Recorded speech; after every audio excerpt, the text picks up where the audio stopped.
If you look up the Egyptian on Amazon, you won't see anything very MGTOW about it. The Egyptian tells the story of Sinuhe, a struggling physician in 18th dynasty Egypt, that's 14th century BC, who is thrown by chance into contact with the pharaoh Akhenaten. He rises and falls from great prosperity, wanders the world, and becomes increasingly drawn toward a new religion spreading throughout Egypt. His companions throughout are his lover, a shy tavern maid named Merit, and his corrupt but likable servant, Kapta. That's how Wikipedia describes the plot. But the whole story hinges on a Babylonian courtesan named Nefer. Sinuhe falls obsessively in love with Nefer and squanders all his wealth and the wealth of his parents trying to buy her love. But she just strings him along until she milks him dry and then casts him aside for other rich lovers.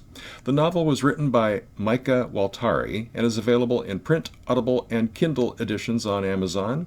The movie is also available on Amazon. The DVD is pricey, but the Blu-ray is reasonable. I watched the movie when I was about 8 or 9, and it had a profoundly cautionary impact on me. A few years later, I read this and other books by Waltari, and if you enjoy historical novels, you might like them. Released in 1954, The Egyptian was produced in an era when it was acceptable to speak freely about the corruptibility of human nature. But as Sandman has observed, the 1950s represented the pinnacle of Western patriarchy, if you could call it a patriarchy. It was a time of great fear, but also great optimism, a time when we were being encouraged by the World War I generation to reach for the stars.